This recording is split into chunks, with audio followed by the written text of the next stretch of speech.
హాస్పిటల్కి వచ్చిన తర్వాత ఇక్కడ గమనించింది ఏంటంటే ఒక సిస్టమేటిక్గా సార్ నోటి మాటలతో తెలుసుకున్నది ఏంటంటే మనిషికి ఒక బలం. ఒక పేషెంట్ వస్తే ఎలా పేషెంట్కు రోగం పోవాలన్నటువంటి ఉద్దేశంతో ఆయన మంచి వాక్యాలను చెప్పి ఇలా ప్రయాణం చేయండి అనే ఒక మోటివేషన్ చాలా బాగుంది.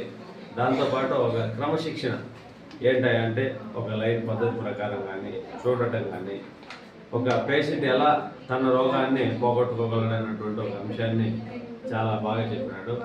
ఇదే కాకుండా ఇక్కడ చాలా నేను కూడా అడ్రస్ తెలియక చాలా కష్టాలు పడ్డాను మేడం. గూగుల్లో ఒకసారి రావటం లేదు. ఇది వచ్చేసి అనంతపురం నుంచి ఏమూరు సంథింగ్ గుత్తి రోడ్డు అంటే నియర్ బై అనంతపురం దగ్గరగానే ఉంటుంది. వచ్చేవాళ్ళు ఎవరైనా సరే అనంతపురానికి దగ్గరనే ఉంటుంది. ఇక్కడ ఏంటంటే రోడ్డు కూడా కొద్దిగా గుంతలుగా ఉన్నది. ఇక్కడికి వచ్చి గమనిస్తే సంథింగ్ ఫంక్షన్ హాల్ గూగుల్లో సెర్చ్ చేస్తే వస్తుంది. వచ్చేవాళ్ళు కొద్దిగా పర్లేదు.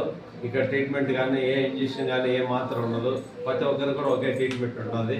చాలా సంతోషం. నేను వచ్చిన దాన్ని కూడా ఇక్కడ సంతోషపడతాను మేడం. Thank you.